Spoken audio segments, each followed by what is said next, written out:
EXPO TV for 2018 Space Tech Expo here in Pasadena, and with me now I have Stephen, of course, from Virgin Orbit. Welcome to EXPO TV, first of all. Thank you very much. Great to be here. It's exciting times right now for the space industry. A lot of exciting things are happening, and we're looking forward to launching ourselves this year. Absolutely. 2018, it's going to be a very good year for you, isn't it? We hope so. We've been ramping up. We've been waiting for this moment for a while. And so we think the magical moment will happen this summer where we can do our first test launch to orbit. So how busy has this year been for you so far, getting to that stage? It's been incredibly busy, but we've checked off a lot of major milestones. So we've gone through our full design development of our program, and we're entering the final qualification stages.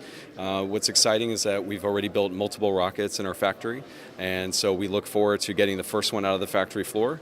But then right after that, we'll be ready to go with the next one, and hopefully in perpetuity, launching every month, multiple times. So in your opinion, then, what are the last hurdles for the small launcher industry to overcome before this area really sort of lifts off?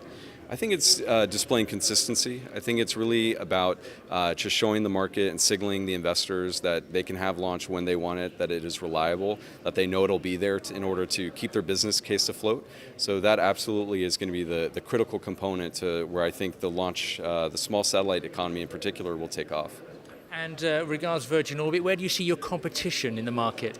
Well, I mean, the nice thing about our service sector is that I think we're an amazing complementary player. So you've got some of the larger vehicles, and they can do multiple satellites at one time. But what our niche will be really is kind of part of a service provider. So we'll be able to launch, multiple satellites, but we can also just launch one or two that need to go up at a specific time or to a specific orbit.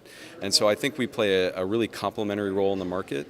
And it's the same way, kind of like you can buy a bus ticket and for a little cheaper, or you can take a taxi or an Uber and go to your front door, and we kind of provide that concierge service to get you where you want to go and when you want to go.